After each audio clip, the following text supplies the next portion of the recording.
So, ladies and gentlemen, without further ado, I think I'm going to hand over to Roland, who I saw joining us here as Higgo, walking the door right now. So then we can kick off.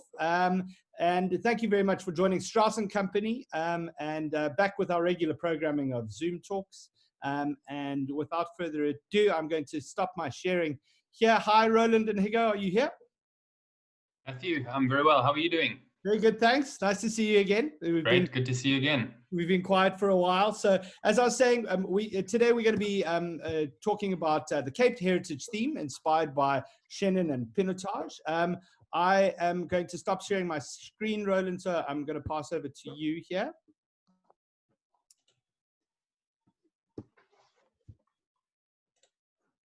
There we go, and there's Higgo. Hi, Higgo. Good afternoon.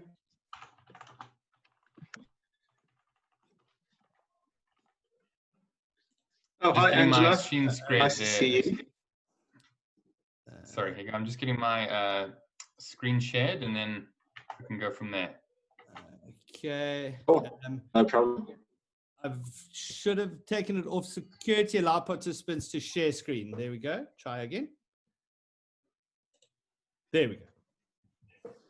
Fantastic. Right. So, good to see you, Higgo, and Sarah, and everyone that's joined. I saw Angela Lloyd there. Hi, Angela. She can check up on all the facts that Higgo and I are saying. Perhaps maybe wants to contribute a little bit as well. Absolutely, yeah. I was just thinking the same thing, Roland. Angela, if you have anything to add, just pop it into the chats in the bottom. I'm sure you will have some valuable contributions to make. So nice to have you on the platform. Yeah, so this has been quite an interesting category. As you will know, that we've now started splitting the auctions into relevant categories, and I think it's been working quite well for the bidders and for us as the Strauss & Co Fine Wine team, just to have a bit of focus and really look at each category, look who's making the best wines, who are the leaders in the category, and really discussing the quality and the auctionability of each of the wines, which is key to, I think, the success of this platform. So we're going to run through a bit of an introduction to Chenin Blanc and to Pinotage, but more importantly, we're going to talk about the people that have led these two categories over the last couple of decades. Without brave leaders behind Chenin and behind Pinotage, they certainly wouldn't be where they are today. Higgo is going to talk about how they're as close to indigenous varieties as you will get in South Africa, and that's going to be an interesting discussion. So let's start there. Thanks, Roland. Yeah, this is obviously I'll take liberty with a big breeze wine, and really just focusing and contextualizing it around specifically the varieties that we're highlighting. So if you're talking about indigenous variety, the fashionable term at the moment worldwide is autochthonous varieties. And that comes from the Greek word autochthon, which basically means from its own land. Yeah, so indigenous, I think, is a pretty close synonym to that. We, as you would know, don't really have such a thing in the same way that countries like Greece or Italy, for example, has over 350 of these sort of varieties. But if you look at a wider wine industry interpretation of what autochthonous varieties mean, then the wine industry have started to also sort of include varieties that are the result of natural crossbreeding or mutation in an area and have a very long history in that area and adjusting well to the conditions. So if we look at that, then I think we can basically, well, legitimately, autochthonous varieties from the Cape are Pinotage and Nouvelle. We're not going to talk about Nouvelle because there aren't really any fine wines in the Nouvelle category. But I know a little bit about it. If anyone's interested, then they can ask me afterwards. But we're really going to focus on Pinotage in that respect. But then other varieties, such as notably Chenin Blanc, which was known as Stien for centuries, and then Palomino, which was known as Fransdrijf for centuries, and also Semillon, known as Groendrijf in the Cape. These can sort of legitimately, in this wider interpretation of the word autochthony, claim a stake as indigenous varieties because they've been here for longer than 350 years. So if we just quickly break down the SA wine history, as all of you know, 1652, a supply station is set up at the Cape of Good Hope by the Dutch East India Company. And interestingly, from the beginning, early on, they instructed Jan van Riebeeck to plant vines, because I think there was a misconception that that grapes and alcoholic products from grapes will fight the scurvy that the sailors were getting on the spice routes on the long journey around the Cape, which was a false presumption, but it of course had many other positive attributes. It wasn't successful in the early years, but as early as 1654, only 2 years later, there was already cuttings from the Rheingau from Germany. Those would have been Riesling cuttings being sent on ship. They didn't take off. And then the next year in 1655, they realized that it's quite risky, the long voyage. So they sent them from all over, including the Canary Islands, Spain, France, etc.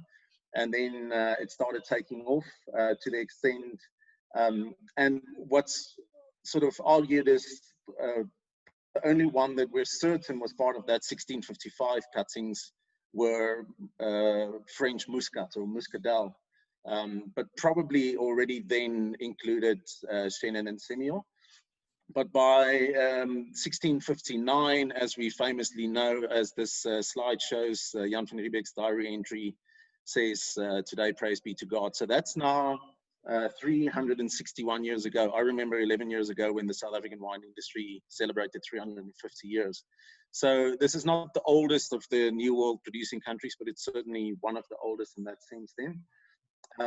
Notably, the next thing to comment on, and I'll just do that briefly, it's in 1685.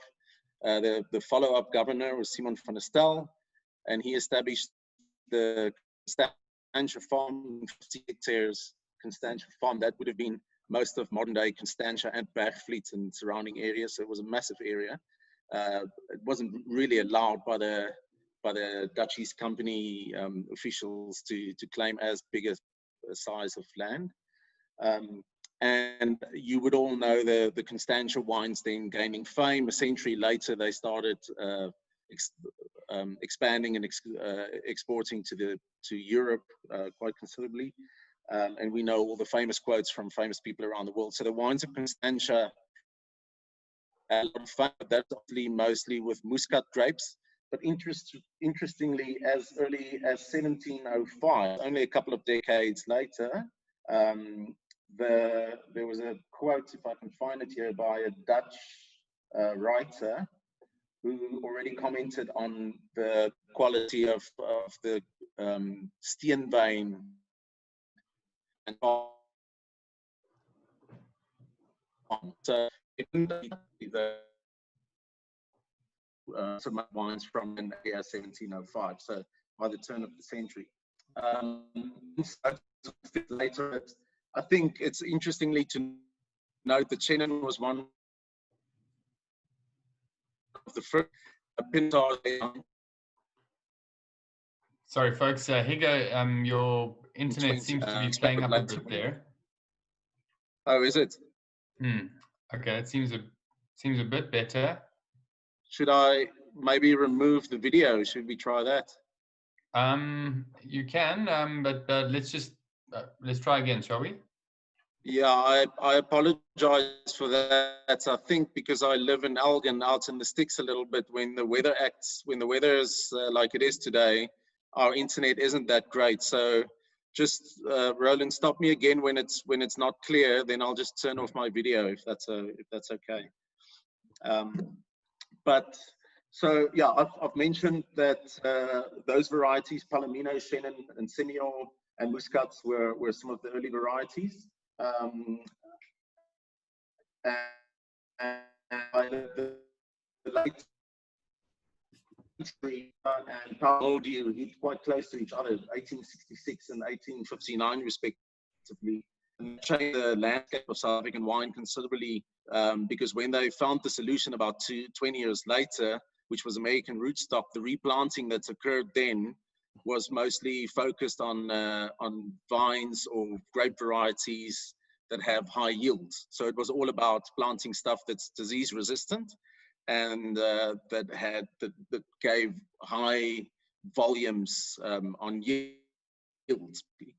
And that resulted in a high concentration of planting of Cinsault and of Chenin Blanc. So Chenin Blanc sort of became this workhorse variety that, especially after the formation of the KWV in 1950.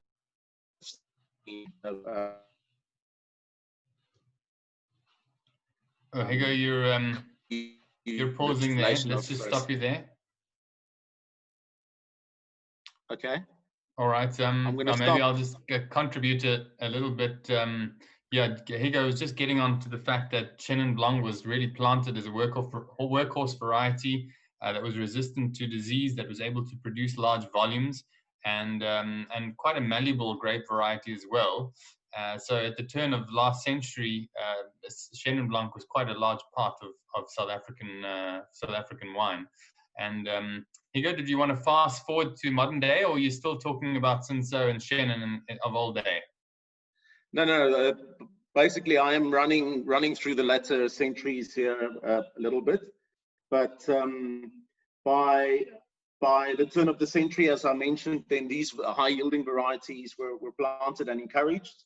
And then notably, something just to pause on is in 1925, Professor Isaac Perold created the Pinotage variety from Pinot Noir and Cinsault as parents, and we'll touch on that again later when we look at Pinotage specifically in our selection in the auction. And then the first Pinotage wines weren't made as early as that. The first labelings were only in 1959. And then, of course, fast forward post 1994, exports open up, the quality wine renaissance follows, and we had a refocus on this sort of an allowance for us to be ourselves again to a large extent. And it's also very fashionable around the world to start focusing on the things that make us unique and different. So from an auction point of view, Roland and myself, we're certainly not only going to be focusing on Chenin Blanc and Pinotage, because South Africa in its diversity make brilliant Bordeaux wines, as we've seen with our previous auction in the cooler areas, some great Chardonnays and Pinot Noirs, etc. But there is this wonderful association to what's unique about the Cape, and I don't think any two varieties express that better than those of Chenin and Pinotage. Yeah, so, Roland, do you want to lead off? Yeah, I was just thinking I'll add on. The media like clumping varieties along with countries. So when you think of Germany, you think of Riesling. When you think of Australia, you think of Shiraz. When you think of South America, it's Malbec or Carmenère. America, it's Cabernet. And South Africa didn't really have its own USP, its own grape variety. So I think there's been a lot of tension to try and get Chenin Blanc and Pinotage into this South African ethos, I guess. And up until maybe the last decade or so, the other varieties were certainly clear winners in terms of quality. And it's really only been recently that we've started utilizing the older vineyards. We've started making Chenin Blanc to a real world standard for the grape variety. 10 or 20 years ago, if you asked any fine wine person who makes the best Chenin Blanc in the world, I think nobody would say anything other than the Loire Valley, Vouvray or Côte de Léon, or one of these appellations. But really, in the last 5 to 10 years, we've got to a point where I think Chenin Blanc performs well in both the Loire and in South Africa, and which produces the highest quality. Well, that's open for debate now. I think we make a different style of Chenin to Vouvray and to France, but we certainly make one of the best, if not the best. So it's really exciting that South Africa has adopted Chenin as a flag bearer, let's call it. Pinotage, I think we'll talk about that a bit later, whether it's rightly so South Africa's favorite or ideal grape variety. Yeah, so just to, I'll do the same from a Chenin Blanc context. You just a little bit of a run on the history. I completely agree with that, Roland. It's only of late that if you look at the inscriptions on Wikipedia, for instance, for Chenin Blanc, they've only recently started introducing a paragraph or two about the quality renaissance and about what's happening in the Cape now. But initially it was all basically focused around the Loire and just mentioning the New World areas. Notably, the US also has quite a bit of Chenin planted. And then South Africa was always mentioned, but mentioned more for the volume because we have a considerable amount of volume planted. Interestingly, today we have around double the volume of the Loire. So it varies year to year, but plus minus, roughly speaking, we have about double the amount.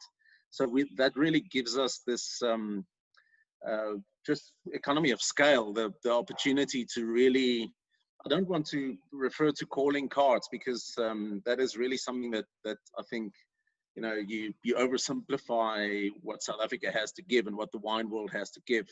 But there is a real opportunity with Chenin Blanc, and I think no one will deny that Chenin played a massive role also in white blends to drive this quality renaissance of the Cape wines. So there's around 17,000 hectares planted. Yes. Yeah, I was just thinking about that we have double the volume. Don't you think that a lot of that is also not nefarious, but it alters the image of Chenin Blanc because it's probably planted in the warmer areas and made in very high volumes for bag and box, so very low quality. So it doesn't do a great service to the image of Chenin Blanc, often having that high yield or that high planting. Yeah, it's a double-edged sword, that, Roland. It's certainly true, but it's as we to your point, really fear the Breed and Paul, and obviously also in the Swartland, but the most are in Olifantsrivier, Brederkloof and Paul, and those regions don't really have the reputation for fine white wine. But if you look at an area like the Brederkloof, it's almost a little bit seen as a new frontier for Chenin. Sorry, you're not coming through properly, unfortunately. I'm sorry, man. Really? Okay, no problem. That's can anyone hear me correctly, or anyone having struggles to hear me? Matthew, all fine there? Yeah, I think you're coming through fine, Roland. Yeah. Okay. Shame. Higgo does live in the sticks, and we've had some incredible storms today, so one can imagine. So just to carry on there, we're talking about Chenin Blanc, and it's been a real tale of rags to riches, really, because you had an industry that was driven by these large plantings, often for very low quality wine, sweet low quality wine, and brandy. With Palomino, Chenin Blanc was planted specifically for brandy.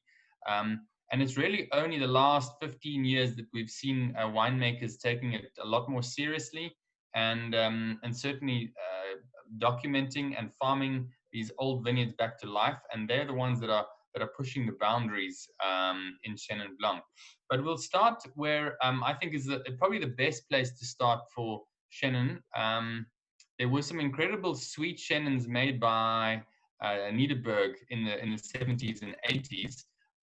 But it was really this man, I think, that put Chenin Blanc on the map for the first time. And that's Ken Forrester in the late 90s. Higgo, how's your connection? You want to jump in? Yeah, I can hear you perfectly fine, but I don't want to frustrate the listeners if I'm not coming through clearly. But yeah, I'll try again. Maybe I'll just keep it short from my side. Ken Forrester was established in 1994, and that's interestingly now quite a while back. And you know, he's certainly enjoyed a lot of commercial success. It's been mostly due to work. There was a time where you couldn't go to a wine event internationally or locally, went to He's really done a lot of leg punt, very notably in the entree and in good quality restaurants. And he's created a great spread of wines from entry-level commercial wines to high-end, fine wine category for Chenin. And in doing this and through the hard work, he's basically earned a reputation for himself by championing the variety of Chenin so much. I mean, I think he has about 5 or 6 different Chenin Blancs. He's earned this reputation of being the king of Chenin.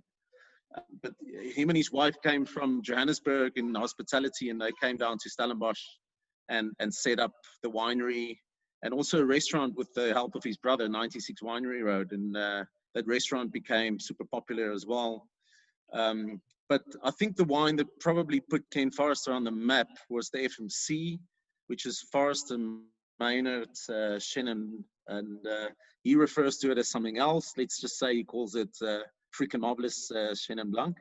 But this wine was the first to have I mean, there were some very good, I remember some really good wood barrel fermented and barrel matured Chenins around the Cape. Irina van Holt made a really good one. Hazendahl made an early barrel fermented one with Brunel Witz and a few others. Stellenrist also goes way back, and we have a Stellenrist one on.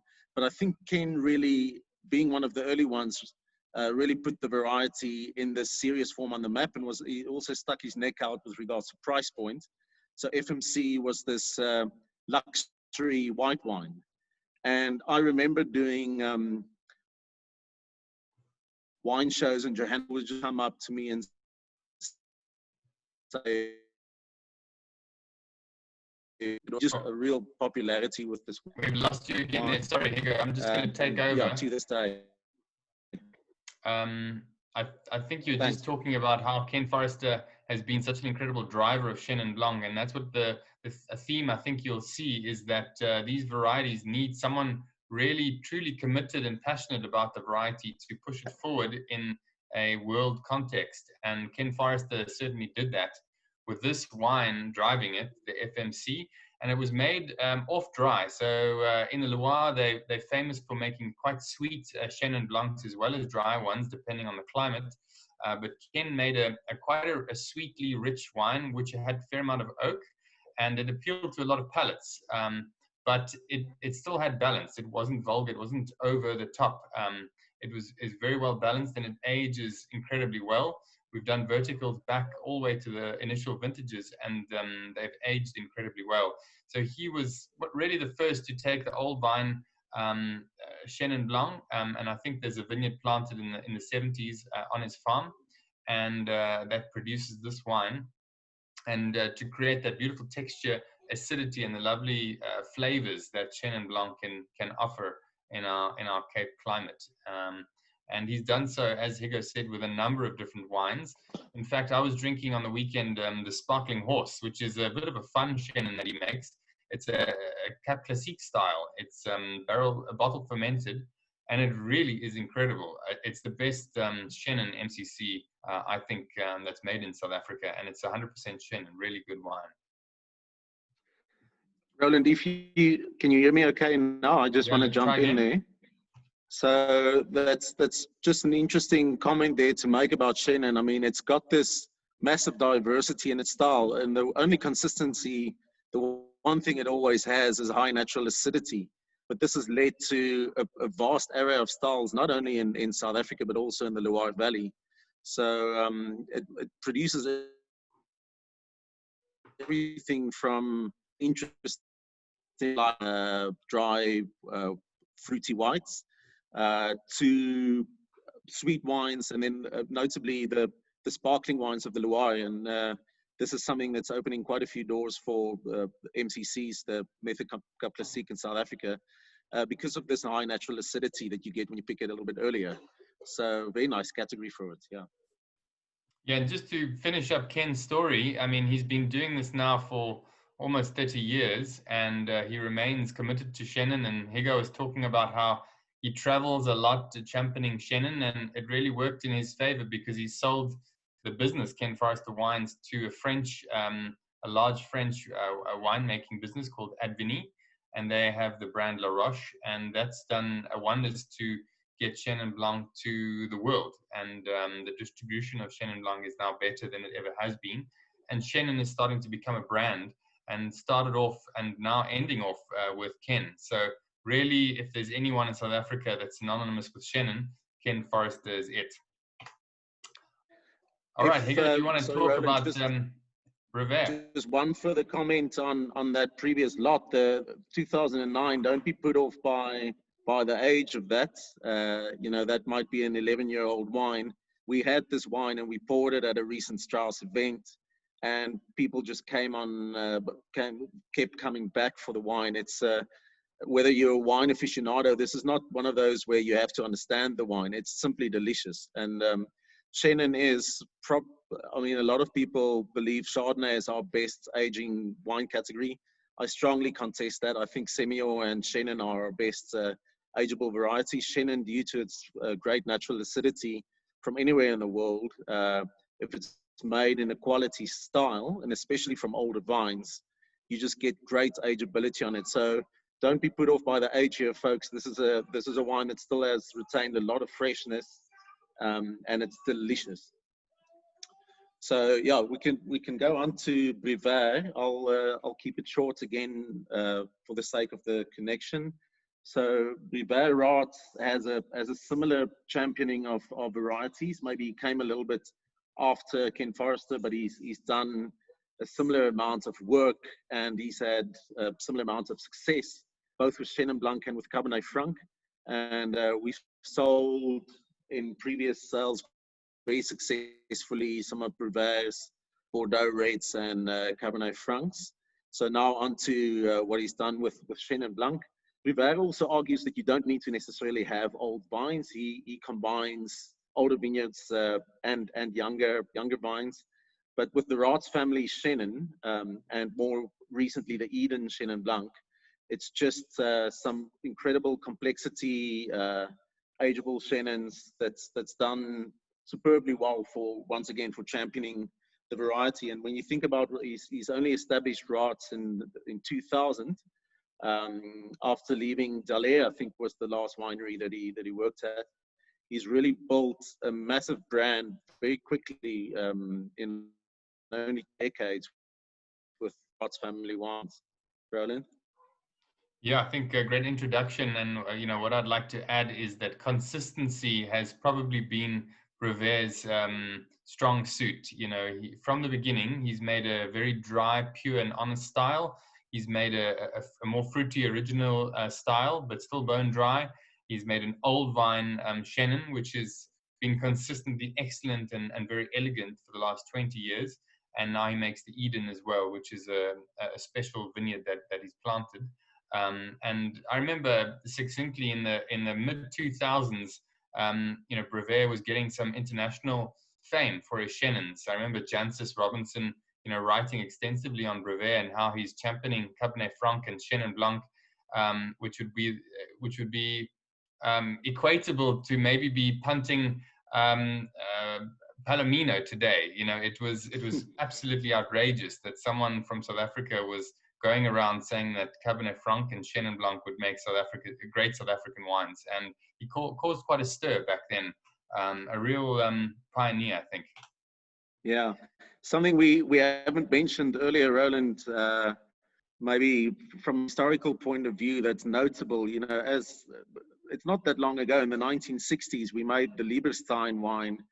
That was this semi-sweet, and it was the global best-selling wine brand, and that was mostly Chenin Blanc, with Claret Blanche being the blending partner there. But from that period, being this real the reputation for being a cheap sort of workhorse variety, either making off-dry simple wine or being distilled into brandy, to now being, and I think there's a fortuitous thing here with having the older vines, having the access to the older vines, because it's really been a case of some producers simply not having access to finances to replace it with more trendy. All right, Higgo, I'm going to stop you there. You've There's been a squall that's entered in Elgin and cut the internet connection. So we're going to move on. I wonder if it's snowing in Elgin. It certainly feels like that. All right, we're going to move on to the newer Chenin champions, and I think Eben is definitely the next person to talk about. And this is Eben Sardi in his cellar. It's not a very old picture. You can see that he's thrown out all of his barriques, the small barrels, and all the fermentation and maturation vessels are larger vessels, either concrete or oak. But that's Eben standing up there. And Eben comes in the late 90s. Really, he was from that West Coast area, and he started working for Charles Back at Spice Fruit, a new property that Charles had bought in 1998. And Eben produced some wines for Spice Fruit. And then in the late 90s, he realized that he was never going to make the greatest South African wine if he doesn't go and taste the best wines in the world. And he traveled around the world, and he went to all the great wine regions, and he came back a year or two later, and he started Sardi Family Wines. Very interestingly, he made those wines at Spice Fruit for, I think, 98, 99, and 2000. And when I first entered the wine trade in the early 2000s, Spice Fruit Reds were probably the most rare, niche, top-end wines that you could buy. I was a sommelier at La Colombe restaurant, and it was one of the most expensive wines on the list. Was the Spice Fruit, even made a Spice Fruit Merlot, which was incredible at the time. And there's actually a Spice Fruit 2000 Pinotage on our auction at the moment, and that was made by Eben Sardi. So incredibly rare. But what did Eben do? Well, he was the first one to look at the Swartland and further on for Chenin and for other old varieties. And then it was a big major component of his Swartland blend, the Palladius, in 2001. So he really backed it as South Africa's great wine variety. And then in 2006, he came across a vineyard along with Rosa Kruger that was at the bottom of Jonkershoek. And this has been called today the Mrs. Kristen, one of the oldest established Chenin Blancs in South Africa. And in 2006, he produced the first wine from Mevrouw Kirsten. I remember quite oddly, it was made in a natural style. It was quite hazy. I think there was some skin contact to it. And he priced it at 826 Rand, if I'm not mistaken, and that's because he made 826 bottles out of the first 2006 vintage. I haven't seen a bottle for a while, and I tasted one about a year ago, and it was quite madderized. I would think something that you might pick out from an Eastern Bloc country.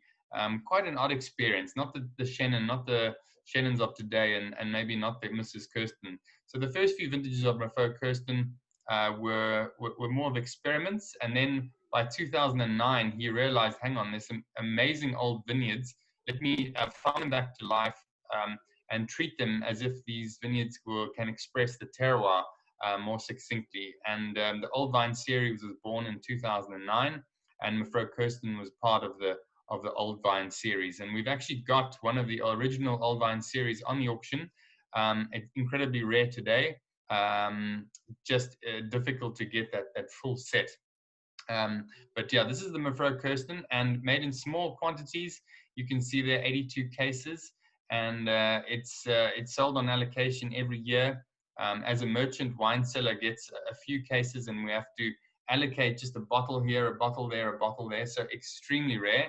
It's one of the few wines where if you have all the money in the world, you can't get Mevrouw Kirsten, just because there's so little of it out there. Eben also makes a pure Chenin from the Skirfberg, which is much more further north towards Citrusdal, high in the mountains there. And then there's some Chenin Blanc in his Tefoot Put as well.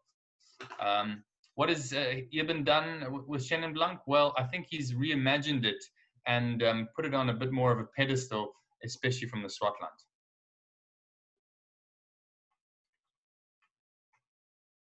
Are you still with us, Higgo? I am here. I don't know if I'm allowed to talk, Roland. I don't want to irritate you. All right. Okay. Well, you'll have to leave it up to me then, Higgo, from here on. What, Roland, if you don't mind, I'm just going to share cryptic thoughts on the chat, and then you can just read them out. Oh, that's a good idea. Yes. Okay. So you can carry on, and then I'll do it Just a that quick way. question about the Mifro Kirsten. The first few vintages were slightly off dry, but not sweet. You made the fermentation, it stopped whenever it felt like it was going to stop. But today, no, all of his wines are dry in style. The next character we need to talk about that really championed Chenin Blanc to where it is today is Kristen and Suzanne Arlite. And this story I know quite well because Chris was a friend of mine before he started making wine, and he was also a sommelier at La Colombe. It was the first time I actually met him, and he was more of a trained chef, and he was working in a restaurant here and there, and he loved wine. And him and Suzanne, they also traveled around the world to try and understand wine more before they laid some roots. And that was the first time they laid roots was in 2011, and they made a wine called Cartology. And I remember him and I discussing how they're going to release it and the price, and he eventually released it at 180 Rand a bottle, which was quite audacious 10 years ago, 8 years ago. And not very long after that, Tim Atkin was writing about it in the UK and gave it 96 points, and boom, Chris sold it out in just a few weeks. New Chenin, hot new Chenin from South Africa, and it was a new imagination really, because he was taking different parcels from all around the Cape and adding a little bit of Semillon, which he considered to be heritage due to its Groendrijf heritage. And he created this Cape blend, which was around 90% Chenin and a dab of Semillon. And these wines were textured, they were rich, they were velvety, they became a little bit more profound on the palate. And they were certainly new to the wine scene. And I think it was amazing to see how Chris and Suzanne really just exploded onto the scene. Within 2 or 3 years, Cartology was one of the most famous white wines in South Africa, and I think many people would put them as possibly the greatest white wine producers in South Africa. And since 2011, the couple have been looking all around South Africa, doing incredible amounts of kilometers to find these old vines and to farm them back to life and to make single bottlings. And I think Chris has this constant debate in his head: is the greatest wine a blend from around the Cape, or is it a single vineyard? And I don't think he'll ever make that decision in his head, because he continues to make incredible Cartology, which is a blend from all these vineyards, and then he makes incredible single vineyards as well, like the magnetic Maxstock and the Radio Lazarus. And this is the Radio Lazarus here. This is an interesting story because he basically was going around to farmers and asking them about what old vine Chenin they might have. And he eventually got to the Bottleray Hills, and a farmer said, yeah, we've got an old block on the top of the farm, but it's very run down. You won't want that. Anyway, went to go and have a look, and it was incredible. And he ended up starting to farm this vineyard back in 2011, and in 2012 they got their first crop, and in some vintages they don't get any, literally no grapes on this vineyard. In 2018 for instance, there was no wine released. He made, I think, about 10 cases of the wine himself. So Radio Lazarus comes from this vineyard. It's 400 meters at the top of the Bottleray Hills, very high vineyard, close to the ocean. It has a very unique minerality to this vineyard, incredibly rich, beguiling wine.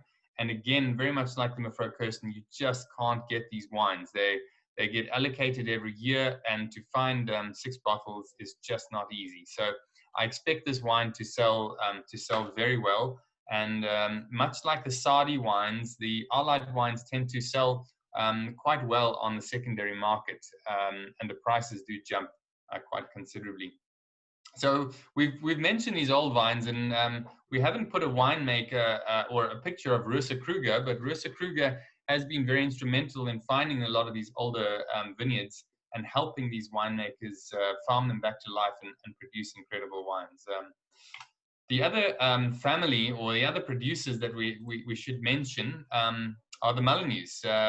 Sometimes I call them the robots, because there's just nothing that they can't do incredibly well. And they started the Molyneux family wines in 2008, and already by 2012, 2013, they were Plateau Winery of the Year, and they've won it now 3 times. They've had various international investors, and this is Mr. Singh, who's an Indian businessman who's the latest investor in their business. But Kristen and Andrew make a large volume of wines and a large volume of Chenin Blanc, and 3 different types of Chenin, essentially, or 4 different types of Chenin. They make a entry-level Cliff Street, easier drinking style. They make Old Vines White, which is a Chenin Blanc-backed blend. And then they have single terroir Chenins as well. And finally, they make incredible straw wine, which is still the highest scoring wine by the Wine Advocate, by Robert Parker's Wine Advocate, with 99 points for their Olerise straw wine. So they're very, very versatile Chenin Blanc producers, and a very big part of their aesthetic is Chenin Blanc. And in the Swartland in general, you have incredible Chenin Blanc champions like David and Nadia Sardi as well, that are really pushing the variety. I think Chenin in Stellenbosch is also starting to move on. You've got Lucas van Lochrenberg, for instance, Sons of Sinai. You've got the Cravens. There's a lot of new blood in South African Chenin Blanc at this stage. Okay, are there any further questions on Chenin before we move to Pinotage? One thing that must be said, of course, is that there's a swathe of great Chenins in South Africa, and I can name many at the 100 to 250 Rand mark that are really delicious. But when we talk about the Chenins that are on auction this week, these are really the best of the best. They're the flagships, they're the best, the oldest vineyards, and they often age incredibly well. Style-wise, they tend to be a little bit more fruity and crisp when they're young, and then with time, they tend to get a little bit more unctuousness, more complexity, more depth. And I think you either like that or not. It's much like very old red wines. They really are a different type of experience. And a 10-year-old Molyneux White, for instance, has got a lot more texture. It's got a little bit more perceived sweetness, although it's not sweetness. It's more of a, let's call it honeyed character. And these wines then tend to be very good with food. Beautiful cheese partner, and then simple dishes, roast chickens, and that sort of thing. So the Molyneux Old Vines White has been going around for a decade. We were lucky enough to taste the vertical recently, and all of them were in wonderful condition. And this is always about 70-80% Chenin with Claret and Viognier as well. All right. I think if there was anyone in the wine industry that would not talk about Pinotage, it would probably be me. I've never been a huge fan of the grape variety, but it's definitely been a big part of the South African industry, and I would like to see it become more successful.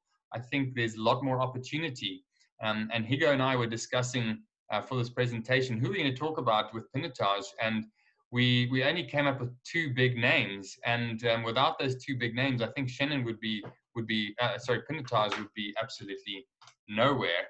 Higgo was going to talk about Professor Perrault, and he was the first to conceive or conceptualize Pinotage with his crossings between Sanso and Pinot Noir.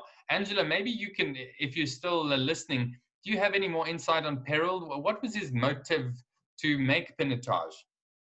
Matthew, are you able to unmute Angela? Is that possible? Hi, can you hear me now, Roland? Yes, I can hear you. Hi, Angela. Okay, hi. He wanted to cross the quality of Pinot with the volume of Cinsault. Simple. I mean, obviously he didn't know what it was going to turn out like. And then I think it's relevant that the 4 vines that were rescued were nearly destroyed when he left the university. So it's quite a miracle that it ever survived. And why do you think Pinotage never really got to maybe the sort of heights that they all wanted or we all expected?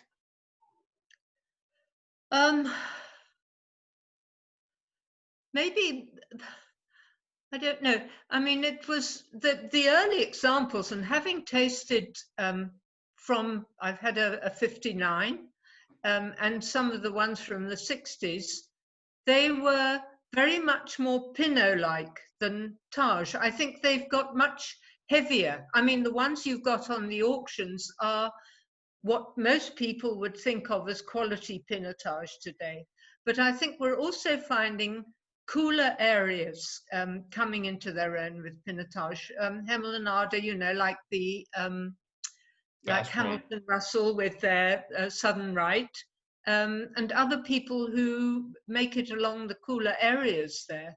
That it's becoming much more elegant and fresh, perhaps reflecting much more of its Pinot heritage than the Cinsault, which can be quite jammy.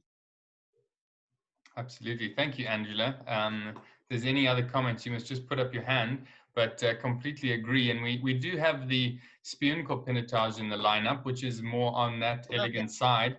But I always wonder why the Pinotage has always been made more like a Cabernet rather than a Pinot Noir, when it's got nothing to do with Cabernet and it's got almost everything to do with Pinot Noir. So yeah, it's I guess a style of wine that we particularly like, which is a richer, fuller-bodied style. And one person that knows Pinotage better than probably anyone else on the planet is Mr. Pinotage himself. And Beyers Tritter, I think we all know well, an incredible man.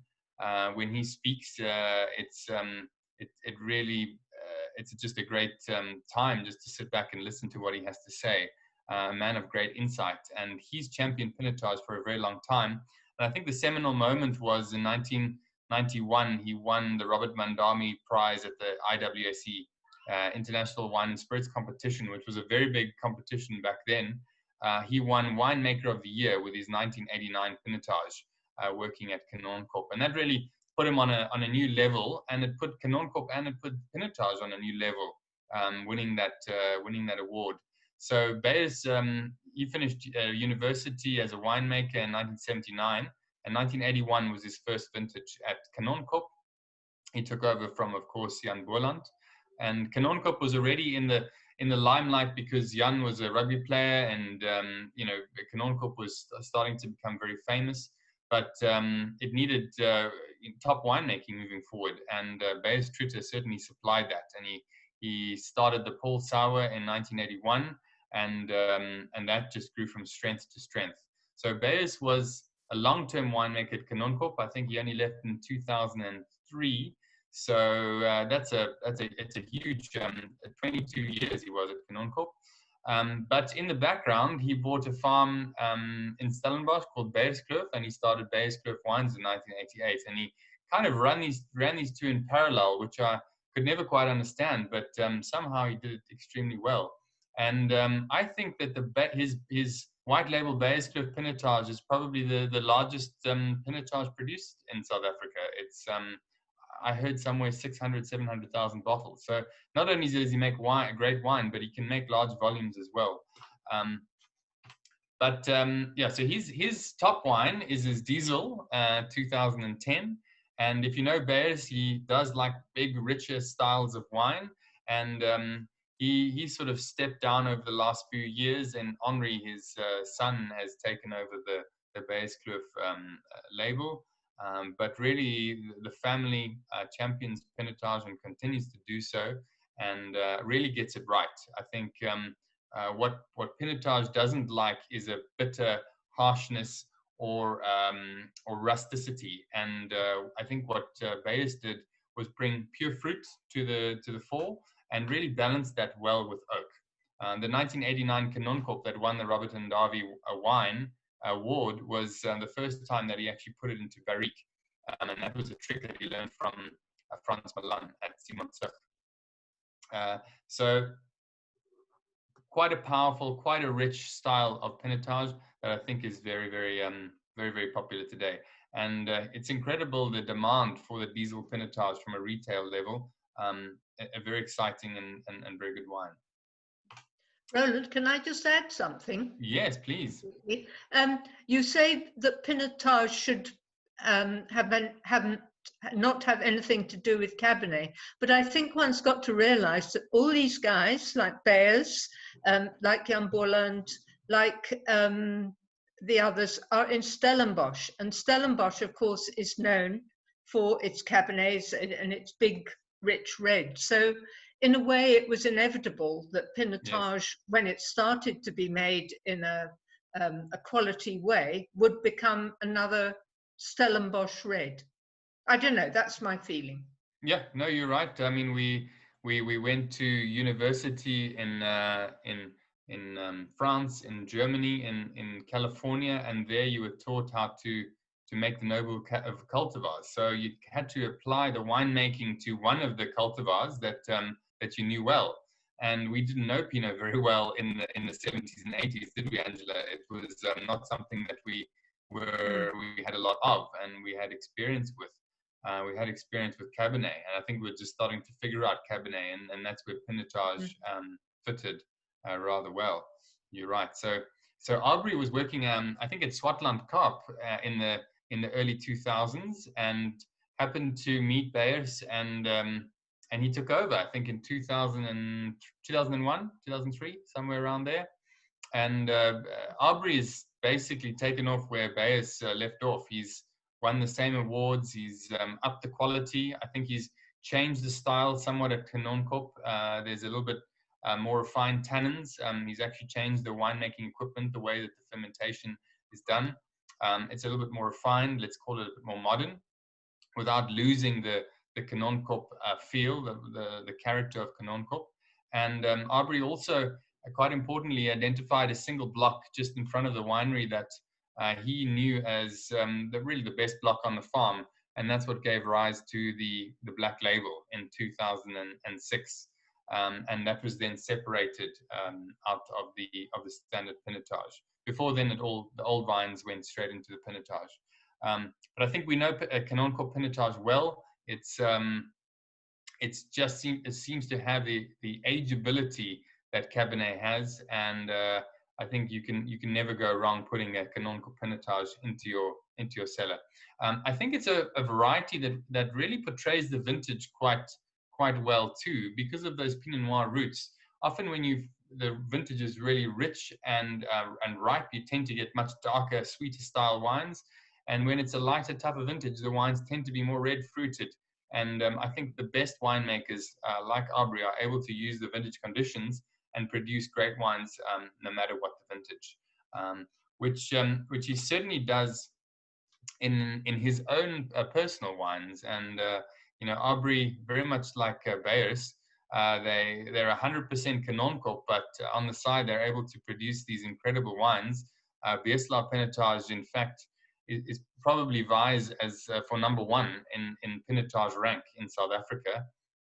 Certainly on the sales side, there's no other pinotage that sells as quickly as Beyers, as Beerslaar does, and he has this incredible purity and sweetness of fruit that he delivers with this Beerslaar, and it's great to have the 2012 on there, because the current vintage is 2018, and they really do age rather beautifully. Do we have any more questions about pinotage or Chenin, or perhaps any lots on the auction that you're unsure of? We're always open. You can direct the questions through to Higgo or to myself or through Sarah. And there are 80 plus lots of incredible wines on the sale that's going on right now. And I think we really have the best of the best. There aren't any Chenin producers, I think, that we've really missed.